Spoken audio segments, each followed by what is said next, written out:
Hasi baino lehen eskerrak eman nahi nieke naturzientzia topaketa antolatu dutenei ni ona gonbidatzeagatik. Aitortu behar dizuet nire lehendabiziko hitzaldia dela euskeraz. Oso kontent nago hemen egoteagatik, baina pixka bat urduri ere. Zen normalean hitzaldi hauek ingelesez ematen ditugu, eta bereziki ni hemen nago BC Irun eta profesor Anil Markandia, Elena Ojea doktoreekin egiten nahi naizen proiektu baten lanai buruz zuei aurkezteko. Proiektuaren izena Perseus da, eta nire hitzaldiaren izenburua komentatzen duenez, Europar hegoaldeko itsas ekosistema konplexuak kudeatzeko politika egokituen bila du helburu. Beraz, zergatik hitzaldi hau? Munduan itsasoa eta ur ekosistemak babesten dituzten hainbat lege onartu dira. Hauen artean, Estatu Batuetan topatu dezakegu ozeanoetako legea eta ur garbien legea. Kanadan berriz, ozeanoetako legea eta ozeanoetako estrategia. Txinan, itsasoko uraren kalitatearen legea, Afrikan herrialdeko uren legea, eta kosten kudeaketa legea, Australian ozeanopolitikan, eta gure zonaldian Europar Batasunak berriz ur estrategiaren esparru zuzentaraua eta itsas estrategiaren esparru zuzentaraua ditu. Bi zuzentarau hauen helburua, hemen goian ditugunak, gizarteak itsasoari eragiten dion presioak ebaluatzea da. Itsasoan erabilera geroz eta handiagoak ditugu. Hemen topatu ditzazkegun, adibidez, itsasoan topatu ditzazkegun presioak. Batez ere, industrialak, aisialdiarako aktibitateak, arrantzak eta energiak berriztagarriak. Eskumako mapa honetan, presio handienak jasaten dituzten inguruak azpimarratu ditzazkegu. Eta aipatzekoak, Europar iparraldean topatzen ditugun zonaldiak eta Asia ekialdekoak adibidez. Berez, ikusi dezakegu gure itsasoetan eta ur ekosistemetan presioa geroz eta handiagoatzen ari da azkeneko urteetan. Honi erantzuna emateko, Europar Batasunak estrategia eta direktiba hauen bitartez bete behar batzuk bete behar ditu. Eta horietarako diru laguntzak ematen ditu. Adibidez, Oceans 2013 gai honetan, diru laguntza berezi bat eman zen Mediterranear eta itsaso beltzaren natura eta gizakien presioa ebaluatzeko. Eta beraien gestioa hobeagoa izan dadin. Eta gai honen barruan, da Perseus proiektua gu ari geran lan egiten proiektua sartu izan sana, eta horretarako 13 milioi euro eman zizkiguten. Direktiba hauen helburuak pauso batzuk jarraitu behar dituzte. Lehendabiziko pausua degradazioa saihestea eta ur ekosistemen kalitatea babestea eta berriztatzea da. Baita ere, bigarren pausu batean, itsasoaren erabilera jasangarri bat sustatzea eta itsas ekosistemak mantentzea du helburu. Hirugarren pauso bat, itsasorako isuriketa progresiboki murriztea izango zen eta neurri zehatzak sustatzea horretarako. Baina, direktiba hauen helburu nagusienak dira 2015 urterako egoera ekologiko on bat lortzea eta 2020rako ingurugiro on bat lortzea. Berez, nire hitzaldiaren egitura, zuei Perseus zer dan aurkeztia da, baita ere zenbat lankiden eta nongoak dia parte hartzaileak. Perseus nola dagoen antolatua eta ze lantaldetan, 10 lantalde diala aurreratu dezaket. Eta baita ere, 10 lantalde hauen helburuak eta eginkizunak zeintzuk diran aurkeztuko dizuet.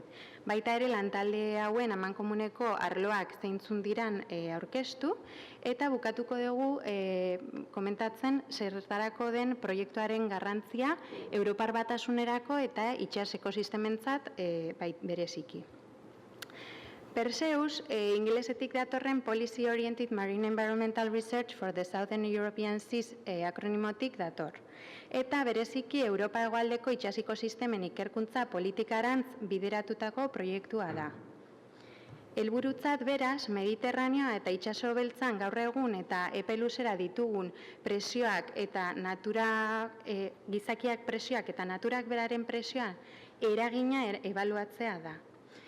Baita ere, proiektu guztiak bezala, ezagutza hutsuneak betetzea Mediterraneoar eta itsaso beltzeko ekosistemetan, eta baita ere ekosistemetan oinarritutako diseinu eta laguntza politika tresnak lortzea. Eta hemen azpimarratzekoa da tresna hitza, zen hori da proiektu honen helburua lortzea. Berez, Perseus, esan dugunez, ikerketa esparruak Mediterraneoa, itsasoa eta itsaso beltzak ditu. Baina baita ere, esparru hauen barruan, lantalde bakoitzak bereziki esangurutsuak diren bere azpieremuak ere aukeratu ditu.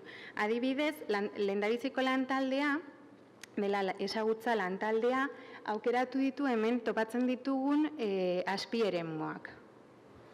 Eta 6. lantaldea, sozioekonomikoa den lantaldea, hemen gorriz agertzen dien azpieremuak aukeratu ditu Mediterraneoan eta itsaso beltzean. Perseusen 54 parte hartzaile gaude. Hemen azpiko mapan ikusi dezakezue zein herrialdetik gatoz. Eta hemen Euskadin BC3 dakagu parte hartzaile bezala. Parte hartzaile herrialde ezberdinetatik datoz, baina baita ere esparru ezberdinetatik. Natura, gizartea edo ekonomilaria zientziak bateratua, beraien ezagutza batzeko, ahalik eta hoberen. Perseus 10 lantaldetan dago antolatuta, lehendabiziko eta 2. lantaldeak ezagutza klasterra dakagu, hemen goian, 3., 4. eta 7. lantaldeak diran tresna klasterra betetzen dituztenak, gero dakagu 5. eta 6. politika klasterra, eta 8. eta 9. lantaldeak erabiltzailearen klasterra sortzen dutenak. Guzti hauen gainetik 10. lantaldea da koordinazio eta kudeaketa taldea dena. Azpimarratzekoa da, lantalde hauek elkarrekin izan behar duten komunikazioa eta informazio elkartrukea. Modu eraginkorrenan eman behar dela bai lantaldeen barruan eta baita beste lantaldeetan. Zen azkenean guzti honen helburua dia politikaz tresna egokiak aholkatzea ekosistema hoberako kudeaketarako. Oain pixka bat, talde bakoitzaren helburuak zeintzu diren aurkeztuko dizuek. Ez naiz bakoitzaren barruan sartuko, zen bakoitzan hitzaldi oso bat eramango luke, eta segurazki ja nekatuta zaudete oran arko. Eta orduan pixka bat bakoitzak zertan egiten duen lana azpimarratzeko. Lehendabiziko lantaldeak ezagutza klasterra betetzen dute. Eta entzun dugunez, oraindikan gehiago jakin behar dugu gure ekintza ekonomikoak itsas ekosistemetan duten eragina ebaluatzeko. Berez, arrantza ez iraunkorra, kutsadura, habitaten hondamena eta bar, beraiek presio bezala itsas ekosistemetan zer erantzuna dakaten aztertu behar dugu. Hori modelizazioa eta esperimentuen bidez egiten da eta ja lehenagotik dakaten ezagutza ere bateratuz. 2. lantaldea presio hauen eragina kosta mailan aztertzen du. Zergatik egin genuen lantalde bat kostan mailan? Kostan mailan 0 eta 200 metrotik sakonerako lekua kontutan harturik, presioak kostaldean mailan handiagoak dira. Han gizartean sortzen dituen presioak batu egiten diralako, gizakiak bizi diren lekuak diralako, eta ekintza ekonomiko gehienak kostalde mailan ere gertatzen direlako. Orduan, lantalde honek bereziki presio hauek kostaldean eta kostaldeko ekosistemetan duten eragina aztertuko du. Hola, azkenian presio hauen mapak egin alditzazkegu eta guztiak bateratuz bilatutako presioen mapa bat lortu dezakegu lehengo ikusi degun bezala ikusteko zeintzuk diren presio gehiago edo gutxiago dituzten zonaldeak bai Mediterranean eta bai itsaso beltzen. 3., 4. eta 7. taldeak tresnen klasterrak dira. 3. lantaldea existitzen dien behaketa sistemak hobetzea edo zabaltzea du helburu. Hola, behaketa sistema kombinatu, plataformak ezberdinekin eta esperimentu zehatzak eramango dira plataforma hauek baliogarriak diren edo ez ikusteko. 4. lantaldea ingurugiroaren ebaluaketarako tresna integratuen garapena egingo du. Hau da, ekosistemen modelizazioa eta ingelesez deitzen dena end-to-end, hau da, hasieratik bukaerara arte modeloak egingo ditu. 7. tresnen klasterra ikerketarako ontzi berritzaile baten kontzeptua sortzea du helburu.